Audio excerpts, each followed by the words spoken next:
వాళ్ళకి నథింగ్. 20 కోట్లు per person ఇచ్చేస్తే 200 కోట్లు 250 కోట్లు మావి కావనుకుంటే అల్లు అర్జున్ బయటపడతాడు, కేటీఆర్ బయటపడతాడు, కేసీఆర్ బయటపడతాడు. మళ్ళీ ఇక్కడ కూటమి ప్రభుత్వం ఎట్లయితే పక్క రాష్ట్రంలో కూటమి ఉందో మళ్ళీ అందరూ ఒకటైతారు.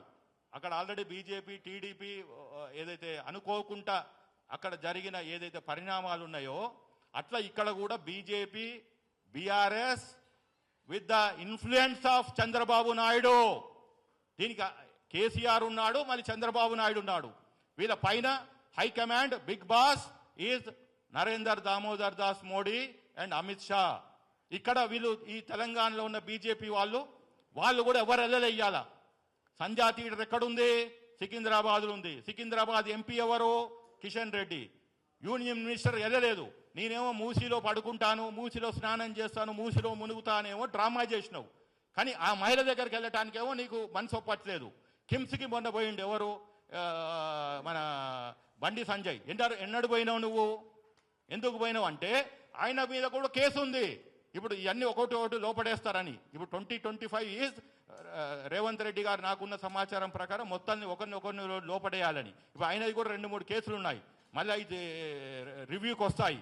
సో బెయిల్లో ఉన్నాడు అతను అని చెప్పి ఇట్లా ఒక్కొక్కరు. లక్ష్మణ్ గారు ఆయన ఎక్కడ అసలు తెలంగాణ రాజకీయాలు వదిలేసిండు, ఎక్కడనో ఉత్తరప్రదేశ్లో రాజ్యసభకి గెలిచినోడు. ఇవాళ వచ్చి నువ్వు అల్లు అర్జున్ ఎట్లా అరెస్ట్ చేస్తావు, సినిమా ఇండస్ట్రీ మీద నీ ప్రతాపం ఏంటిది, ఇలా సన్నాయి నొక్కులు నొక్కుతున్నాడు. లక్ష్మణ్ గారు మీరంటే గౌరవము, కానీ మీరు అన్వాంటెడ్గా ఈ సబ్జెక్ట్లోకి రాకండి. వస్తే చిత్తజిత్తుతోటి బయటపడండి. వాళ్ళందరూ ఏంది అంటే ఇప్పుడు ఈ ప్రభుత్వాన్ని కూలదోసి ఇదే పొలిటికల్ కాంట్రవర్సీ చేశారు ఇప్పటిదాకా. ఈ 2 వారాలలో సీఎం ఏదైతే స్టేట్మెంట్ ఇచ్చినాక ఇప్పటిదాకా political controversy is going on. రేపటి నుంచి పొలిటికల్ కాన్స్పిరెన్సీ కుట్ర కోణం జరుగుతుంది. రాజకీయ కుట్రాలు రేపటి నుంచి స్టార్ట్ అవుతాయి. మనం అందరమేమో పండుగ మోడ్లో ఉంటాము. మళ్ళీ 1వ తారీఖు దానిక వీళ్ళు ఈ గవర్నమెంట్ని కూలదోయడానికి రెడీగా ఉన్నారు. ఇప్పటిదానికి పేరు చెప్పాను, మళ్ళీ ఇది అయిపోయాక చెప్తాను. ఓకే, 1 by 1 చెప్తాను. సో నా దగ్గర కరెక్ట్గా ఫ్యాక్ట్స్ ఉన్నాయి, ఎవిడెన్సెస్ ఉన్నాయి. I'm also a trained engineer, A management consultant and a legal professional with 31 years experience. Don't undermine my power of investigation into a subject. నేను ఉట్టిగా మాట్లాడతలేను. మీరు చూసుంటారు హూ ఇస్ పాదూర్ శ్రీనివాస్ రెడ్డి అనేది ఇప్పటి మాటికి తెలియదు. నాకు నా క్లయింట్స్కి మాత్రమే తెలుసు. కానీ ఈ సబ్జెక్ట్లో నేను బయటికి వస్తాను.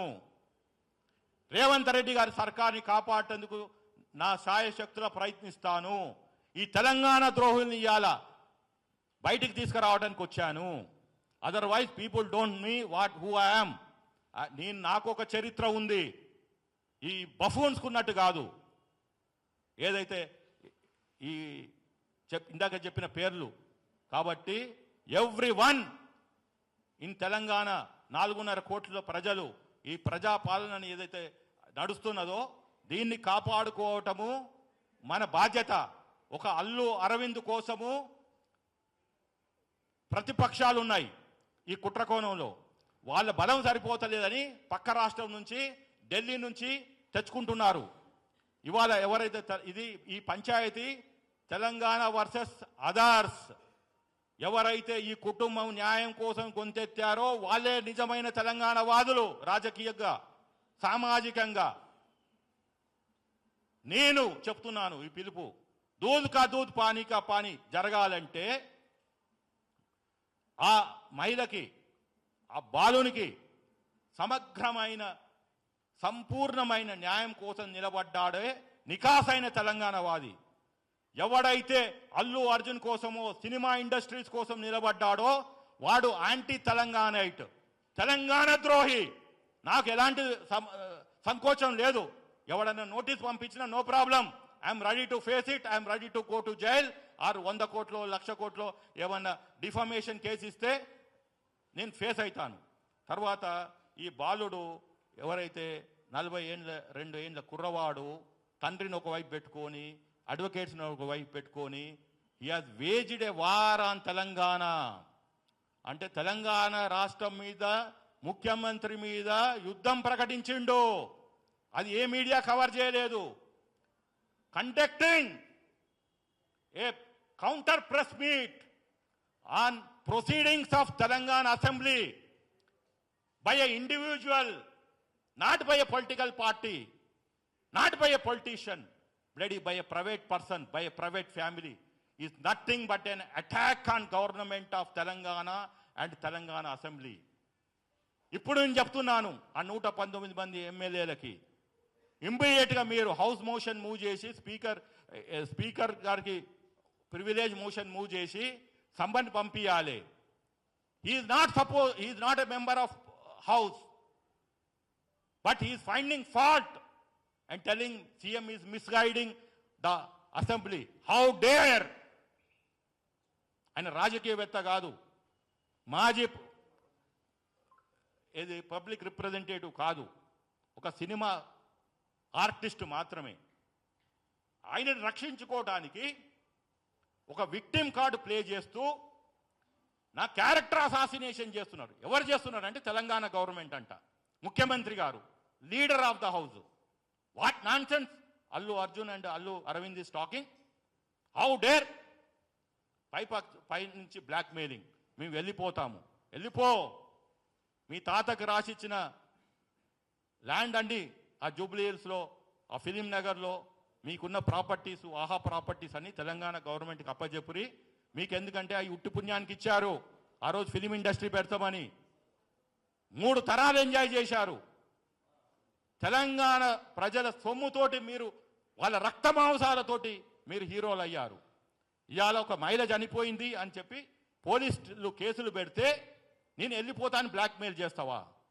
అంటే నువ్వు చంపటము అంటే ఆయన డైరెక్టే చంపలేదు, కానీ అక్కడ అతను రావడంతో మరణం జరిగింది. అది కోర్టు నిర్ణయిస్తుంది. ఆ ప్రాసెస్లో ఎఫ్ఐఆర్ అయింది, అతన్ని అరెస్ట్ చేశారు. అంత మటుకే నేను నేషనల్ అవార్డుని నన్ను అరెస్ట్ చేయొద్దు అని ప్రతిపక్ష నాయకుని కొడుకుతోటి, వర్కింగ్ ప్రెసిడెంట్ ఆఫ్ బీఆర్ఎస్ తోటి కుమ్మాయి కైగి ట్విట్ పెట్టించుకుంటావు. ఇక్కడ హరీష్ రావు తోటేమో చెప్పించుకుంటావు. అల్లు అరవింద్ని, అల్లు అర్జున్ ఫ్యామిలీని టార్గెట్ చేస్తే రేవంత్ రెడ్డి ఇక మనకి పుట్టగతులు ఉండవు, తెలంగాణలో సినిమా ఇండస్ట్రీ ఉండదు, ఇక ఎవడు తెలంగాణ 4.5 ప్రజలు అడకదింటారు అన్నట్టు మాట్లాడుతున్నాడు. అంటే సినిమా ఇండస్ట్రీ ఇలా బంద్ అయితే బతకలేమా? What nonsense is talking. కాబట్టి వాడు వెళ్ళిపోతా అంటే పొమ్మనండి. బాలీవుడ్కి పోతాడా, చెన్నైకి పోతాడా? వాళ్ళు వచ్చింది చెన్నై, ఇదంతా చెన్నై బ్యాచ్, సాంబార్ బ్యాచ్. వాళ్ళు బాంబేకి పోతే కూడా అదే అంటారు, లుంగీ బ్యాచ్, సాంబార్ బ్యాచ్, ఈ భద్రాస్ బ్యాచ్ అంటారు. కాబట్టి వాళ్ళు హైదరాబాద్ బ్యాండ్ని వాడుకుంటున్నారు. వాళ్ళు వెళ్ళిపోతే నో ప్రాబ్లం. ఇప్పుడు ఆయన దిల్ రాజు గారు ఉన్నారు, ఆయన film development, Telangana film development chairman, ఆయన బాధ్యత తీసుకుంటాడు. ఇక్కడ నుంచి తీసుకురాలేమా ఒక బలగం లాంటి సినిమాని? ఇంకెలాంటి సినిమాలు వస్తాయి. కాబట్టి తెలంగాణ ప్రభుత్వము, తెలంగాణ ఆర్థిక వ్యవస్థ, ఎంప్లాయ్మెంటు, ఉపాధి ఈ 4 మీద, 4 కుటుంబాల మీద ఆధారపడి లేదు. కానీ ఎవరు ఆధారపడ్డారు అంటే ఒక కేటీఆర్, ఆ 4, ఒక కేటీఆర్, ఒక కవిత, ఒక హరీష్ రావు, ఒక కిషన్ రెడ్డి, వాళ్ళ బతుకులు, వాళ్ళ ఇంట్లో పొయ్యిలు నడవాలి అంటే మళ్ళీ ఈ రెచ్చగొట్టాలి. అమాయకమైన ఓయూ జేఏసీ ముసుగులో ఎవరినో గుండాలను పంపించి, నిజంగా ఓయూసీ వాళ్ళు అయితే చెప్తున్నాను, ఆ రోజు ఉద్యమంలో టచ్ చేశారా వీళ్ళని? ఒక మోహన్ బాబునో 2-3 టచ్ చేశారు. ఎందుకంటే వాళ్ళు ఈ కేటీఆర్ అన్నారు, నీ నాలుక కోస్తా, ముక్కు కోస్తా అని. ఈ సిగ్గులేని వదలు మళ్ళీ వాళ్ళెంబడే తిరిగారు 10 సంవత్సరాలు. ఓయూ జేఏసీ నిక్కాసైన వాళ్ళు, అందులోంచి ఆ యూనివర్సిటీని నేను చదువుకున్నాను, నా మాదిరి ఎంతోమంది చదువుకున్నారు, ఎంతోమంది హయ్యెస్ట్ పొజిషన్ ఉన్నారు, ముఖ్యమంత్రులు అయ్యారు, ప్రధానమంత్రులు అయ్యారు. పివి నరసింహరావు అక్కడి నుంచి అయ్యిండు.